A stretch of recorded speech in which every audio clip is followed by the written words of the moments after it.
A lot of you are probably going to disagree with me when I say this, but I'm honestly starting to think the TU6 is basically going to be the start of the game. There are some really exciting things that have come from State of the Game today. This video is going to be a recap, and honestly, it's like they basically called it episode 2, so it's 100% confirmed.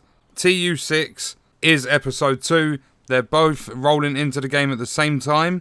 It's going to be the biggest update that's come to the game so far. We are heading to the Pentagon, and a lot of people have been saying in the comments on the last video, the Pentagon isn't actually the raid. It's called the Foundry, so it's not going to be in the Pentagon, but Pentagon raid. The episode is actually called Pentagon: The Last Castle, so the Pentagon will be included in the game. And then we have a raid that's coming with it. So there might have been confusion, but basically, I don't think it matters either way. Like, we're getting a raid, we're going to the Pentagon, blah, blah, blah, so on and so forth. There is a new specialisation coming, but there's been no info shared so far, and there won't be for the coming weeks. But apparently it's very different and it's going to be enjoyable. TU6 is about rebalancing the whole game, not just set things. For example, like, if we say TU5 was to work on skill builds, TU6 isn't to work on anything specific, it's to rebalance the entire game. Mid-October is the scheduled release so far. There's not been a set date or anything, but they're aiming for the middle of October. I don't really get this one, I don't see the point of doing this now, like personally, but the beginning of the game is less daunting now, and you can actually go back and read old tutorials if you've missed them. They are literally adjusting everything, weapons and talents, to try and balance them all out, and stop players just sticking to the same meta over and over again. So the meta was mainly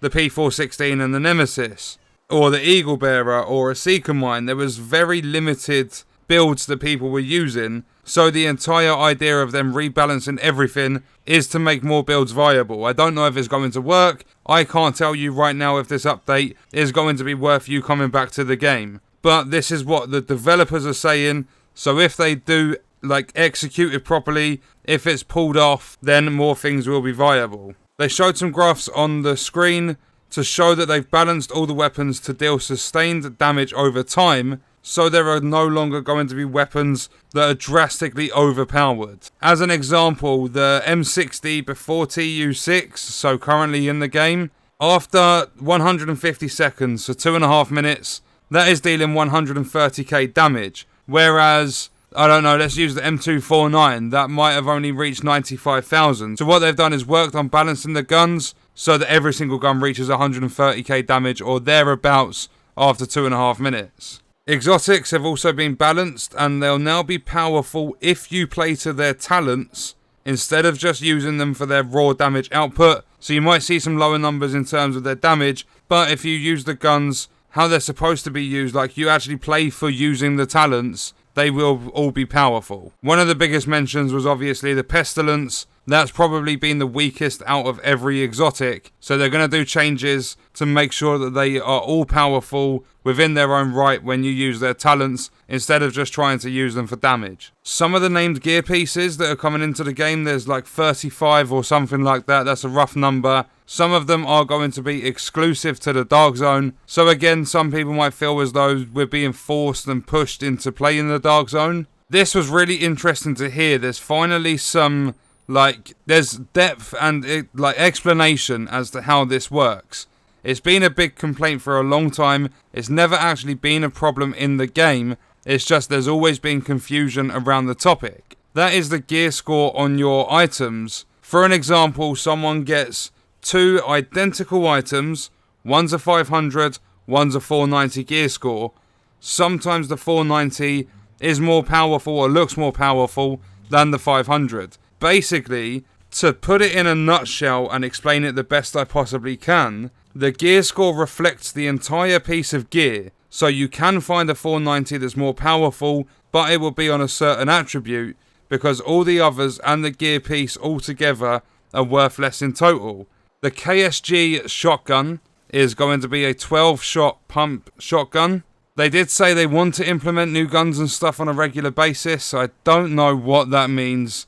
The updates have never really, they've not exactly been regular. And I don't think they're going to be able to come up with too many ideas to maybe implement a gun every fortnight or something like that, like every 2 weeks. We have the exotic Sawyer's knee pads. I'm not going to go into depth about them. So far, what I've heard is they work towards like an SMG type build, and they can be good with skills and stuff as well. This is like, it's finally been done after months. Like, the game's been out 6 months and they've only just changed it. But I'm glad they are changing this. Like, super glad. The melee damage bonus, which was 144% from shotguns, has gone. It is no longer melee damage. It is now damage to armor. What everyone was saying it should have been switched to, they have finally put that into place. I don't know if they're using things like this to say, oh, we are listening to the community.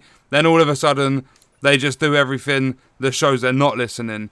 But so far, it seems good. You can now filter to something like most recent gear you found, so you can sort things easier. And you can do sorting to, you can mark things for donations, you can mark things for recalibration, stuff like that. And there will be more filtering options, so that you can like filter to what's my highest crit chance and stuff like that. They've been working on the movement as well. The only thing that was really explained was you can now, if you drop off a high ledge, you can combat roll out of it, so it just looks more fluent. This is also an amazing change. We no longer have to go to the White House in order to switch out our specialization. We can literally go into our loadout and switch from there.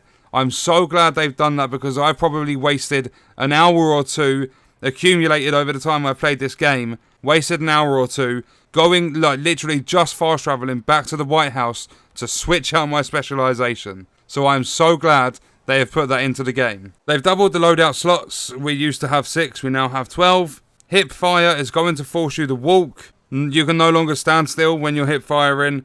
And last but not least, the chem launcher. I didn't even really pay full attention to it doing this, but the chem launcher will no longer heal enemies. So far, like, a lot of people are upset about talents not being stackable and stuff like that, but as I've said in previous videos, I really think our builds are going to be more powerful when we do the grinding, when we get pieces coming in, and it's not going to take so long to grind. Just because they're adding in the loot targeting, and yes, it basically says if you want this gear piece, go do this. But at the same time, having the, like, targeting loot in there, it's just going to mean if we're looking for one thing to improve our build, we have a better chance of getting that one thing, because there's been one thing that I've wanted, but had no way to target it. I've put like hours and hours and hours into trying to find one specific thing, had zero luck. But that's going to do it for the video. Let me know your thoughts and stuff in the comments. I hope you guys enjoyed it. Thank you for watching.